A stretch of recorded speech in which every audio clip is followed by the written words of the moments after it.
Cada vez que se recorren las imágenes de las grandes construcciones en piedra del Valle Sagrado del Perú, así como Tiahuanaco en Bolivia, produce una gran fascinación.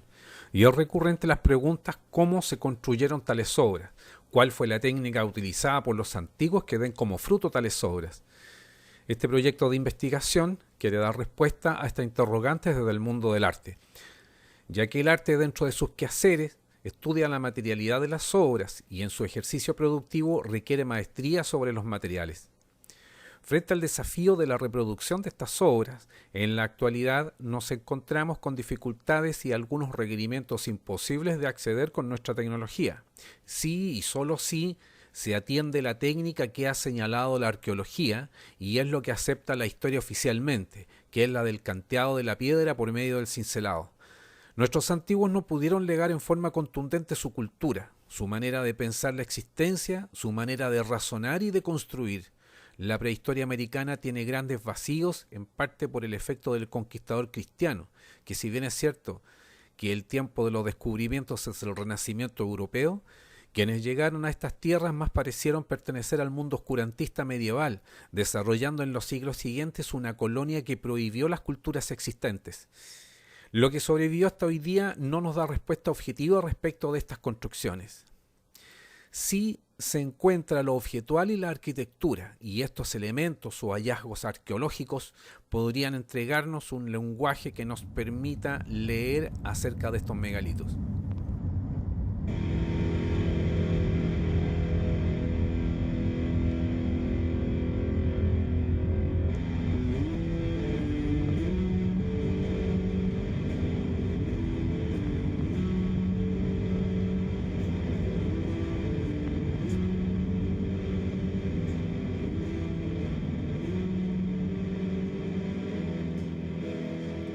La escultura es un plano en revolución sobre su eje central que arroja infinitos planos que la componen.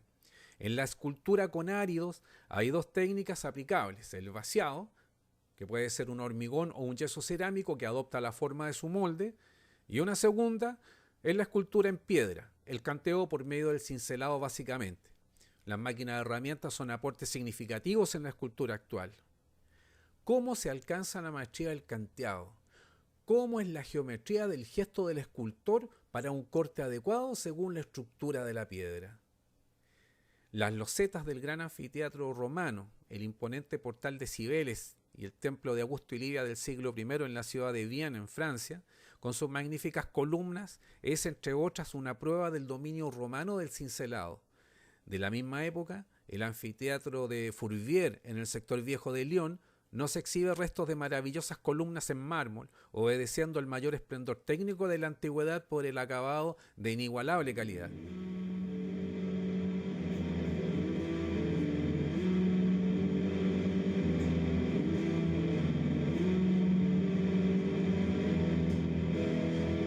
Es necesario conocer la estructura del material a cantear y según su origen tenemos piedra volcánica o sedimentaria, estado en que son poco densas y baja dureza. Ambas sometidas a presión se pueden volver metamórficas que corresponden a las de extrema dureza, las cuales, expuestas nuevamente a la atmósfera, se descomponen para nuevamente ser sedimento. Por tanto, se puede considerar a la piedra como un estado de la materia en constante cambio. Aunque parezca poco evidente, siempre está en cambio. La vida humana es muy corta para apreciar la experiencia lítica. El tiempo lítico es una infinidad en apariencia, sin embargo, tiene procesos de cambios radicales que son propios de su naturaleza. Esta amonita es fruto de sedimentos depositados en dos tiempos. El primero es el que cubre el organismo terciario, dando origen a un negativo, y un segundo tiempo en que el organismo se descompone y desaparece, y ese vacío es llenado por nuevos sedimentos, dando origen a un positivo. Luego, negativo y positivo se vuelven una misma pieza hasta su fractura 1.000.000 de años más tarde. En Pichasca, región de Coquimbo, Chile, se encuentran muestras de madera petrificada, las que por un proceso natural la fibra vegetal fue reemplazada por sílice, dando lugar a estas increíbles piezas. Y no estamos frente a trozos de árboles, sino frente a trozos de piedras.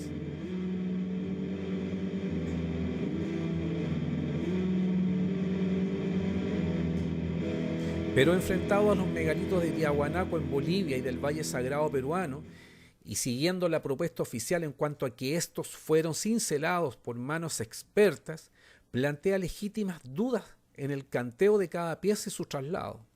Pero el problema de la imposibilidad no solo radica ahí, sino se vuelve más evidente en cuanto a nivelación y calce con su pieza vecina, porque nivelación y calce con tecnología del cincelado es imposible para piezas de 20, 60 u 80 toneladas.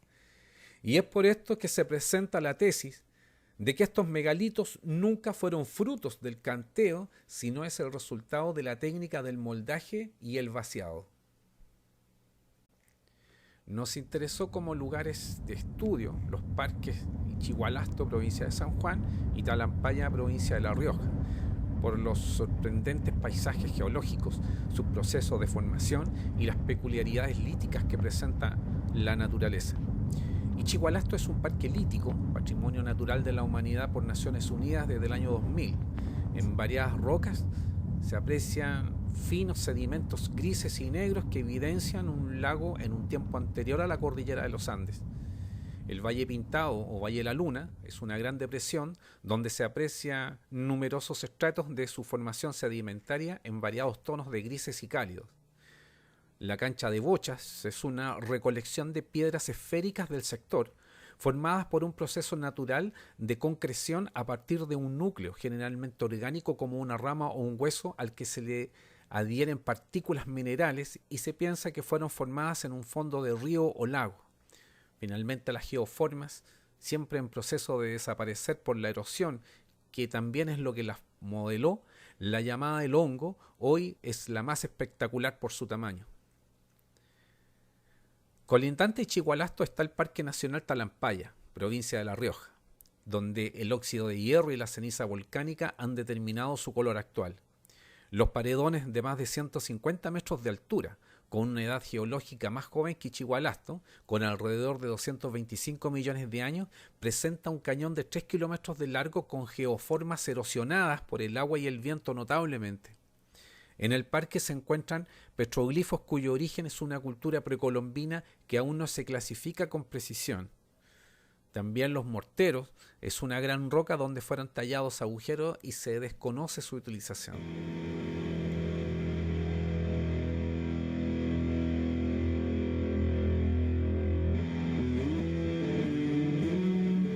La naturaleza nos enseña los estados de la materia por medio de los estados de la piedra o estados líticos. El moldaje natural por sedimento como amonitas, formas esféricas por acreción como las esferas de la cancha de bocha, geoformas como una suerte de cincelado por erosión como las formas de Ichigualasto, fibra vegetal convertida en piedra conservando su forma, es decir, un vaciado sin molde como los árboles petrificados de Pichasca, un cañón formado por erosión arrojando paredones de más de 100 metros de altura como Talampaya. Todo esto es la naturaleza de la piedra que antes y después ha sido y será barro y sedimento, su ciclo natural. Con esta experiencia de la naturaleza de la piedra, nos dirigimos al norte en busca de los megalitos andinos.